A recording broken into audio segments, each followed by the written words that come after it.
Alright guys, mapagpalang araw sa inyong lahat lang membro ng mga kaliwang grupong Anak Pawis na muntikan ng umakyat ng bundok maging NPA. Naisalba ito ng mga militar at ilang membro ng makakaliwang grupong Anak Pawis muntikan na at buti na lang sa kanilang pamilya at ito ay bumalik sa ating pamahalaan. At panoorin po natin ang buong detalye dito sa Sunshine Media. Alright, no other further ado, let's get it on. Tuloy ang pagbabalik loob ng mga dating kalaban ng gobyerno at patunay riyan ang muling pagbibigay ng buong suporta ng dating miyembro ng itinuturing Legal Front ng CPP-NPA-NDF na Anak Pawis. Alamin natin ang kanilang istorya mula kay Paul Montibon.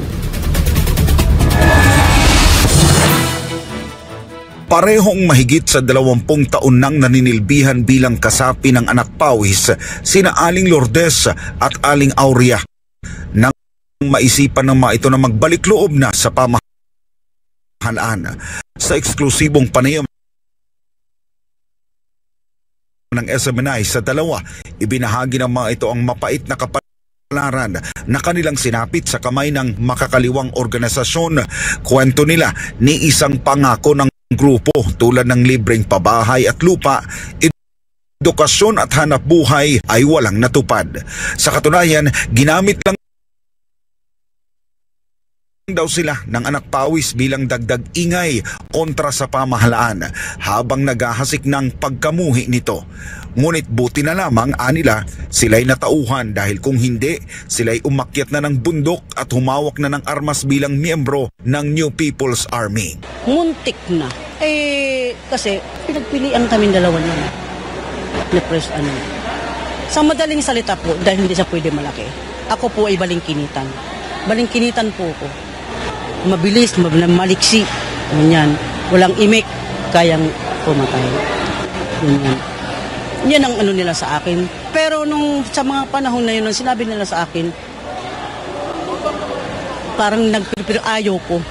Hindi pwede. Paano na ang mga anak ko? Kaya naman, nang makakita ng pagkakataon na makabalik sa gobyerno, hindi na sila nagdalawang isip na tumugon rito sa tulong ng Philippine Army Task Force Ugnay sa probinsya ng Cavite. Masaya na po kasi andito ng mga sundalo na hindi naman po kami pinilit na bumalik o na ganito nga para makabalik na po kami at matiwasay po kasi hindi na kami pag nakakita kami ng pulis parang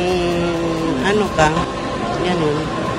Kaya okay na po ngayon dahil sa mga sundalo. Malaki, anila, ang kanilang pagkisisihan dahil sa kahihiyang kanilang idinulot sa kanilang mga pamilya, maging ang pagiging mangmang sa katotohanan sa magagandang programa ng pamahalaan para sa mga katulad nilang mahihirap.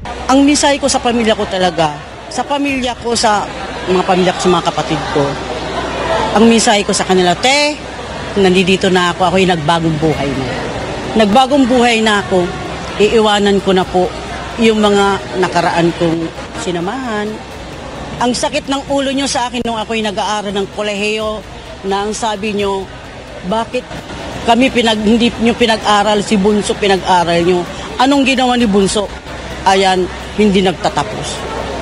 Pero na-realize ko sa bandang huli dahil mga magulang ko matatanda na, wish ko na lang sa kanya na nasa taasin sila. Pero sa mga ate ko, proud na po ako kasi eto nagbago na po ako.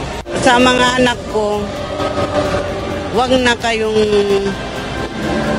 eto na ako pala na ako dito sa nakabalik na ako sa gobyerno at mga kamag-anak ko, sana wag na kayong pumasok pa sa ganitong sitwasyon. Wag na kayo talagang pumasok kasi ikakasama lang natin ito. Samantala, maliban kay Aling Lourdes at Nanay Aurea, may iba pa silang kasamahan na nakapagdesisyon ding talikuran ang kanilang grupo sa ngalan ng kapayapaan at pagbabagong buhay. At iyan nga ang naging sentro sa isinagawang local peace engagement activity sa General Trias, Cavite, kung saan ipinakita nila kasama ng 25 pang dating taga-suporta ng mga teroristang grupong CPP-NPA-NDF ang kanilang pagkundina at pagtakwil sa mga pananamantala at kasamaan sa pamamagitan ng panunumpa laban dito habang sinusunog ang ang bandila ng nasabing teroristang grupo. Ayon sa militar, ang nasabing mga dating miyembro ay sangkot sa mga rally at pagkondena sa gobyerno sa iba't ibang isyu gaya ng kahirapan, kawalan ng trabaho o hanap buhay. Sa isa pang panayam, dahil sa sunod-sunod na pagbabalik loob sa gobyerno ng marami sa mga dating kasapi ng teroristang grupo, ang hindi magtatagal ay anilay tuluyan ng mabubura ang komunistang teroristang kilusan na ito sa Pilipinas. Sa amin, sa Task Force Ugnay, ang aming lugar ay ang Cavite at ang kalahati ng Laguna. Dito naman sa mga lugar na to, ang armadong grupo ay wala na rito. Ngunit ang ating binabantayan ngayon, yung tinatawag nating recruitment, resource generation. Kasi dahil mahina na yung armadong grupo, kailangan nilang kumalap ng mga salapi, kumuha ng mga recruit para buhayin ulit. No? Kaya itong mga grupo ng mga kabataan, dito mga manggagawa, ito yung ating mga ine-engage ngayon dahil ito yung mga pinagmumulan ng mga recruit. Sa ngayon, pinoproseso na ang mga benepisyo mula sa pamahalaan, kabilang na ang regular na trabaho at pagkakaroon ng pagkakakitaan. Kami nagpapasalamat na sa tulong ng ating local government, itong grupo na ito ay ngayon nasa panig na sila na ating gobyerno at ang kanilang galing at ang kanilang talino tinutulong nila sa kanilang community. Hindi na nila kailangan pumunta sa ibang lugar para makahanap ng solusyon sa kanilang mga problema.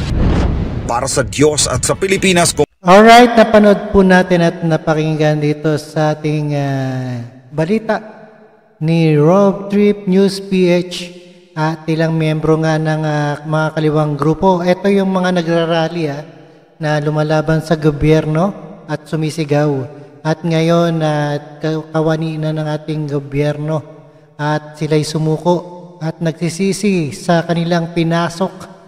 At maraming salamat sa panonood at pakikinig dito kay Rob Trip News PH, and see us again the next one. And keep safe and healthy and peace out. Thank you guys.